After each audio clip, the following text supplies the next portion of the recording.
Now that we have described the difference between stock investing and stock trading, now let's look at the time concerning stock trading. Let's make the assumption that stock investing is forever. You just buy the company that does great business.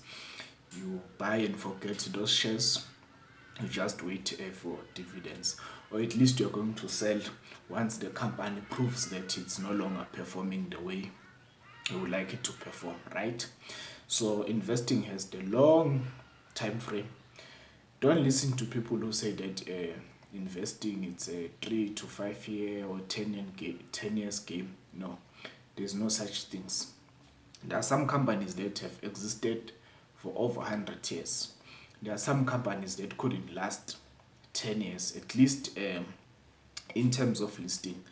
When I started investing or trading, there was a company called F.I.R.E Industries. It's no longer there on the exchange, so you couldn't have invested forever in that particular company. I don't know when Into Properties was listed on the exchange, but it's no longer there. Some companies just go private, some companies just go bust and then don't exist. But now let's go to the time frame in terms of stock trading. So the time frame is mostly dependent on what the trader is trying to achieve, right? So there are different kinds of traders. There are traders that are called day traders. So those ones, they use the shortest time frame. Well, we're not going to talk about scalping, that thing that can last a few seconds or minutes or hours. We're just talking about stock traders in this context. So day traders are the people who will plan before the market opens which companies or which stocks are they going to trade on that particular day. They will open the trade for one day. That is why they are called day traders. Not because they sit on the screens every day. No.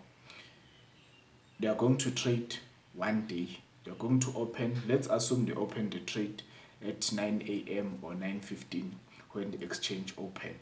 And they close that trade before the stock market closes at 5 p.m. or they close at 4:30. So those ones are called day traders. Per day they can look at a certain number of stocks, maybe 2, 5 or 10 stocks that they're interested on, that is on their watch list.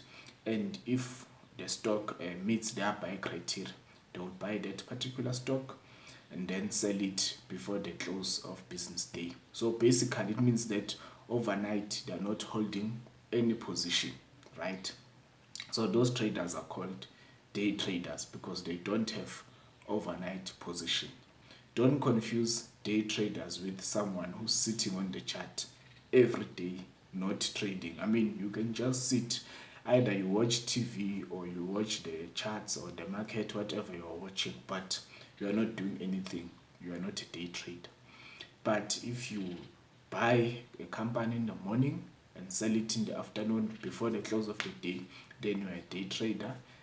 Every day your portfolio has no shares when you go to bed, then you are a day trader, right? So day trading requires at least a high frequency trading. I'm not talking about a machine or automation of your trades. No, you can just sit there on the chart. You can set a time frame that will suit you to be able to focus on the market, maybe a 15-minute time frame on the chart or a 1 hour chart. That should give you enough information to be able to make buy and sell decisions. But as long as you close your trades before the market closes, then you are a day trader. Then there are people that are called swing traders. Swing traders have, the trades can last a day, it can last a week or a couple of weeks, and maybe can also last months. Basically, a swing trader, they may look at maybe let's say support or resistance, or look at a certain pattern, maybe inverse head and shoulder. So let's say they are using support and resistance. They don't know how long the price is going to move from the support level to reach the resistance level, but they will be happy to hold that particular position until the resistance level is reached. And then once that resistance level is reached, then they exit that position. So basically what they have in mind, they have an idea, or they know where they are going to exit that level that they are going to exit at. What they don't know is how long that movement is going to happen. Or if you are trading inverse head and shoulder, you can cover the depth between the neckline and the bottom of the head, and then that is the exact length that you're expecting the share price to move. So you don't know how fast it's going to happen. It can happen in a day. We've seen some rapid price move from ArcelorMittal, MTN. Some stocks on some days they just move too fast. Yeah. So nobody knows how fast it's going to happen, but they have an idea how far it should move. So those are swing traders. So like I said, they could be trading chart patterns such as inverse head and shoulder or cup and handle, many more other patterns that they could be trading. Support and resistance is the simplest one. Support and resistance basically is just horizontal levels on a price chart that you look at. Either you're looking at the previous lows or the previous highs, and then you expect that once the share price reach that a certain level, that's where you can see an imbalance between buyers and sellers.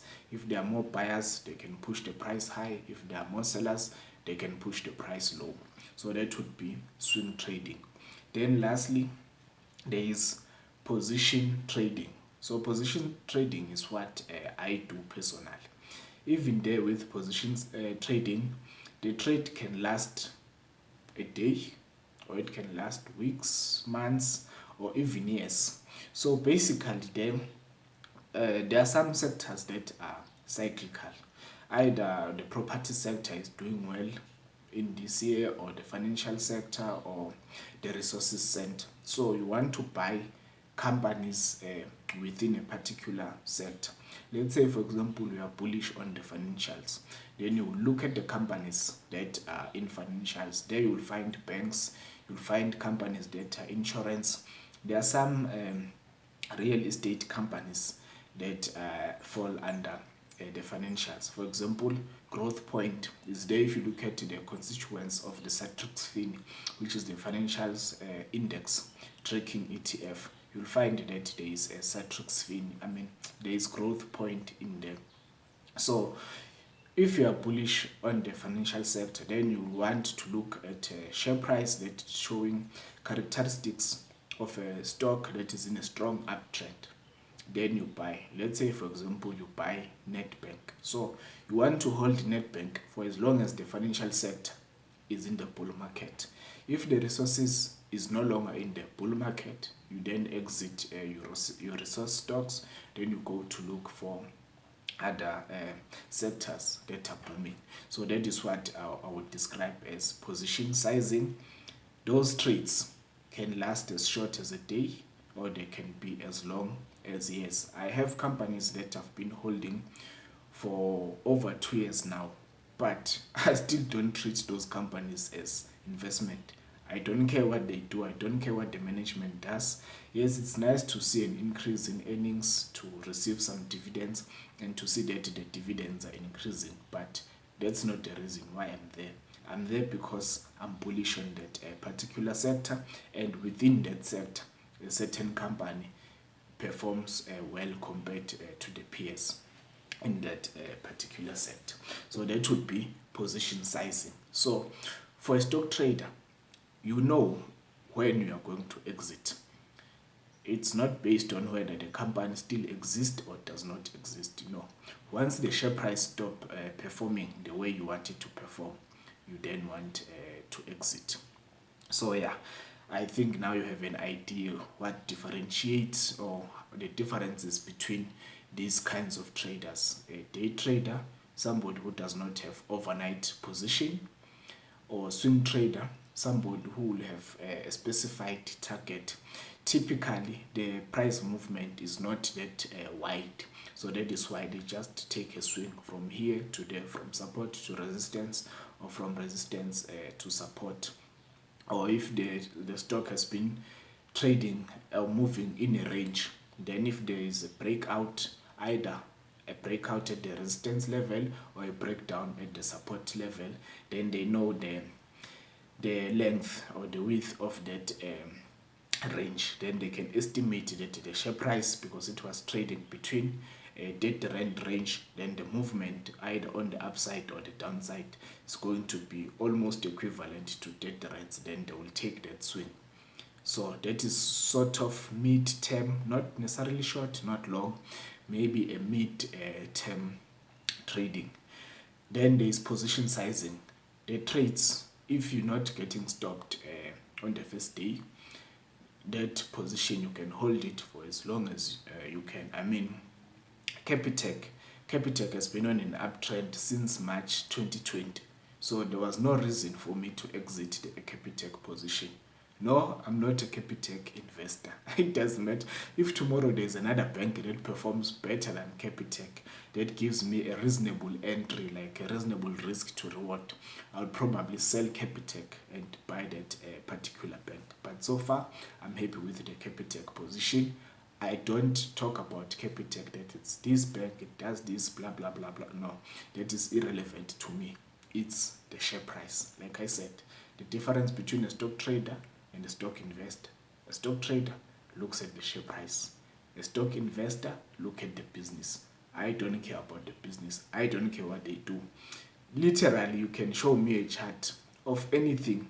I would tell you if I would want to buy that particular security. I don't need to know what they do, whether it's a commodity, it's an index, it's a currency pair, it's a stock or company's shares.